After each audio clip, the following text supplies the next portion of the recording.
طالبان په ایټالیا کې د کښتۍ د ډوبېدو کې شاوخوا 80 کډوال مړه شوي.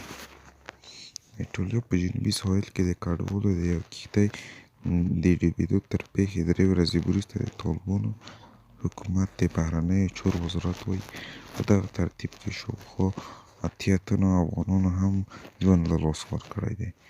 دغه وزارت د سه‌شنبې په ورځ ناوخته د فبروري په 28مه د کب په 9مه په یو اعلامیه کې ویلي چې د دوی د معلوماتو پر اساس په دغه پېښه کې به د قربانیانو کې ښځې او ماشومان هم شامل دي.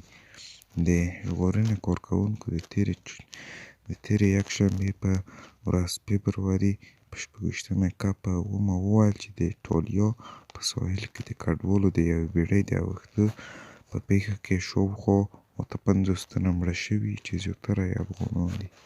د راپورونو په اساس دغه بېړۍ چې د افغانانو برسېره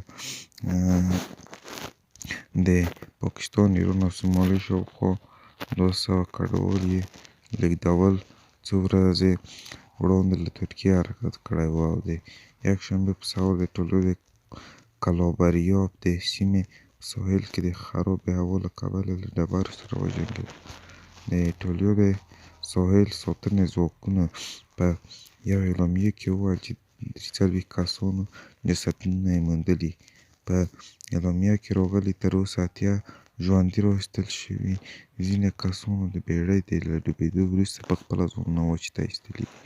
د طالبانو حکومت د بهرنیو چارو وزارت په دغه پېښه کې د قرباني شوو افغانانو له کورنیو سره خواخوږي ښودلې او له افغانانو څخه یې غوښتي چې د بهرنیو هېوادونو ته پر قاچاق او غیر قانوني لارو له سفر ډډه وکړي.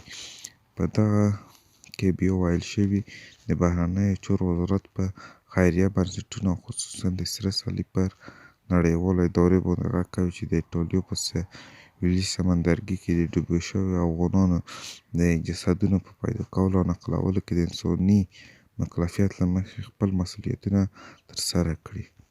دا په داسې حال کې ده چې تر دې هم مخکې بهرنیو هېوادونو ته په غیر قانوني لارو د سلګونو افغانانو د مړینې راپورونه ورکړل شوي دي. یاد افغانان د ترکیې او یونان په اوبو کې د کښتیو د ډوبېدو او یو شمېر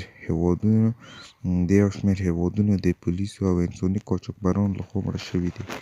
طالبان چارواکي پر داسې مهال د ایټالیا په جنوبي ساحل کې د یوې کښتۍ د ډوبېدو پېښه کې د شاوخوا 80 افغانانو د مړینې خبر ورکوي چې د تېرې فبروري په 11مه یې سلواغې په 28مه د بلغاریا چارواکو په دغه هېواد کې په یوې سرپټۍ لارۍ موټر کې د 18 افغانانو کډوالو د مړینې خبر ورکړ. د بلغاریا د کورنیو چارو وزارت ویلي په دغه لارۍ کې شاوخوا 40 تنو غیر قانوني کډوالو چې د لرګیو لاندې پټ شوي وو سفر کاوه. د بلغاریا د ملي راډیو BNR د یو راپور له مخې ګمان کېږي چې کومو کډوالو چې په دغه لارۍ کې سفر کاوه ټول نارینه افغانان وو.